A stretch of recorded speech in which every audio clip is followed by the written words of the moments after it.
Hi, I'm Belle and welcome to my craft room. In today's video, we are going to create a sublimation tote bag. So my friend hasn't been doing too good, so I wanted to make her a little tote bag with a couple gifts in there. It's always nice to get something special. It will make you feel better. So that is the plan with this tote bag.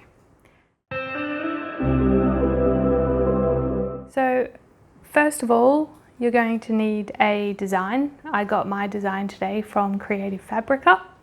I will leave a link in the description below. Next, you will need a sublimation tote bag. So that is a tote bag that either has a sublimation coating on it or a tote bag that is 100% polyester. You can go down as little as 65% polyester. I don't really recommend going below that, as the lower the count of polyester, the print will not be as vibrant. You'll also need a sublimation printer with sublimation paper with sublimation ink. If you don't know what I'm talking about, I will link a video explaining how sublimation works and how to convert your own printer to a sublimation printer. So check for that down below as well. We will also need butcher's paper and also heat resistant tape. Okay, so to get started, I downloaded my design from Fabrica and I opened it in Photoshop. Now I'm going to go and print our design.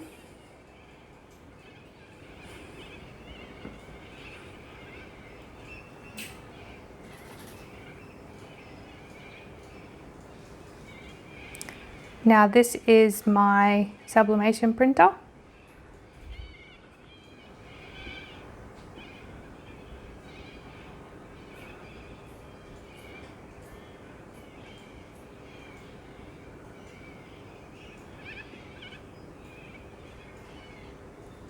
Now that is pretty spot on. So I'm going to print this. I just scaled the print size to 80%. So I think that's going to be the biggest I can get it on an A4 sheet of paper. So let's try that. We'll press print.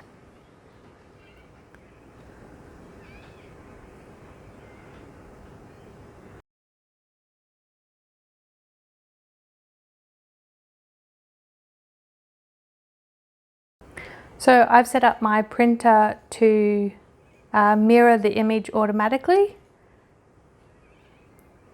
And we're just going to press print.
Also, on a side note, I finally got a new inkjet printer. I've had printer troubles for like the first couple months of this year, and I've been trying to do print and cut tutorials and things, but my printer just would not play ball. So now I bought a new printer, so I will have some print and cut tutorials for the LOKLiK very soon. Okay, so I've got my sublimation print. Now you might notice that this doesn't quite look like the picture on my computer, and you would be right. The colors are a little bit muted, but after we press with heat, the colors will be a lot more vibrant. Now, I did notice my printer did stuff up a little bit up here, but that's okay. What I normally do anyway, when I get a sublimation print ready to press, I normally tear around the outside of my sublimation print, so I can just tear that stuff off. And what this does is, sometimes when you press your sublimation print, you can get like a little border or a crease line. What this does is eliminates that. I'm not gonna try on the sides. I don't think it will end well. I wanted to make it as big as I could for the tote bag.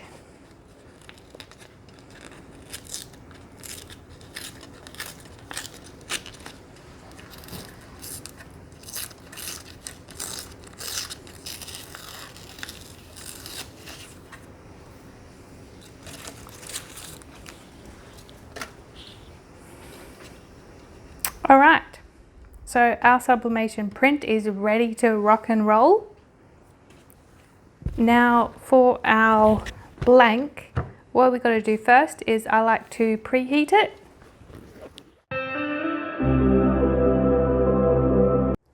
So I've got my heat press set to 210 degrees for 40 seconds with 70 kilograms of pressure, and that is the settings that my sublimation paper arcs is for.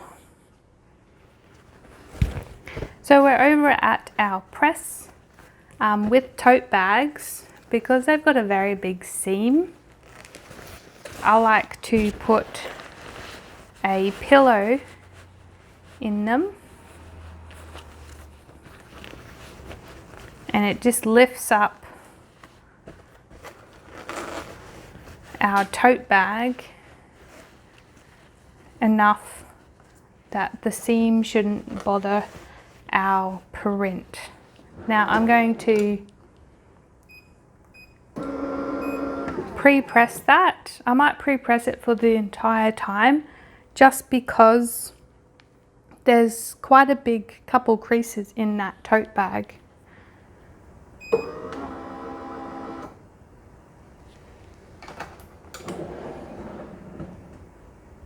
All those creases are gone. That's what I love to see. Now I'm just going to lint roll.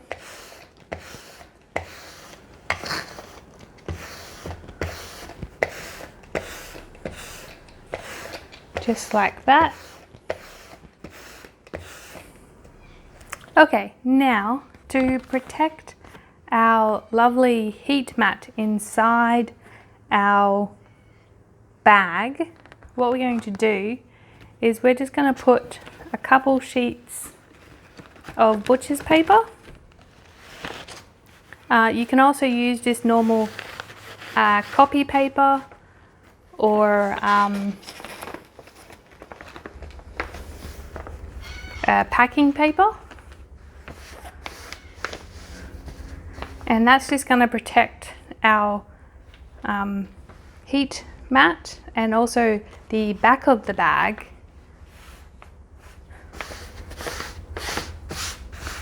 from any sublimation ink that might disperse.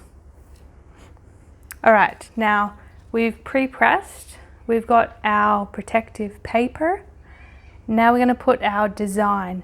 And before you do put your design, it's a good rule of thumb to make sure that your blank after pre-pressing is fully cooled.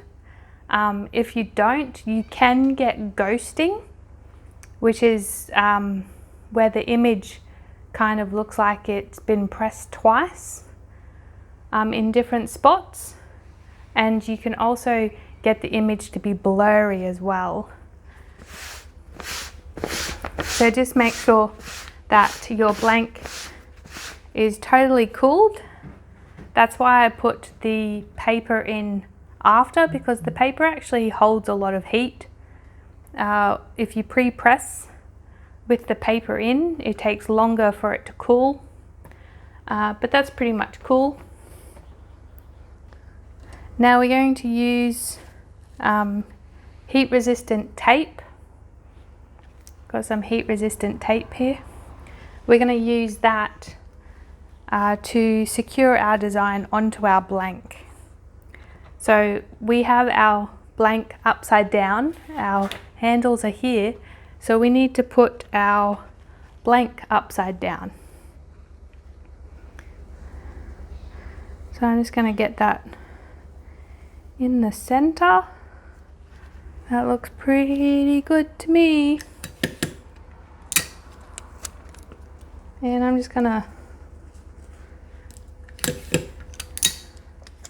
tape it on both sides.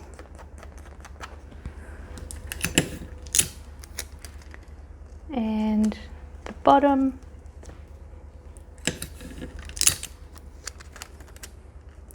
And the top. Alright, so our blank is all taped, ready to go. Now we just need to complete the sublimation sandwich, as I like to call it, and put our butcher's paper on top, and that completes our sandwich. So none of that ink is going to get onto our heat press and make it dirty. So everything's going to go onto the paper, and we can just throw the paper away when we're done. Alright, now we can just push the sandwich in and wait.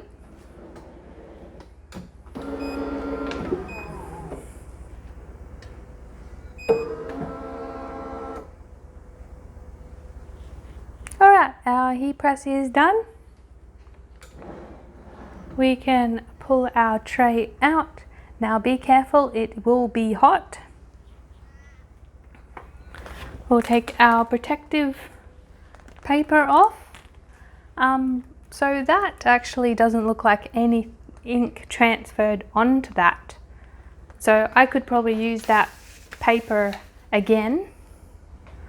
Alright. Now I waited for it to cool.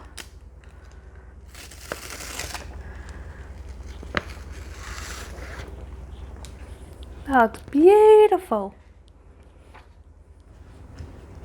And that is our finished tote bag. Oh, she's gonna love it. Well, I hope you enjoyed this tutorial, and I hope you are confident with sublimating now. I hope you all have a craftastic day, and I will catch you in the next video.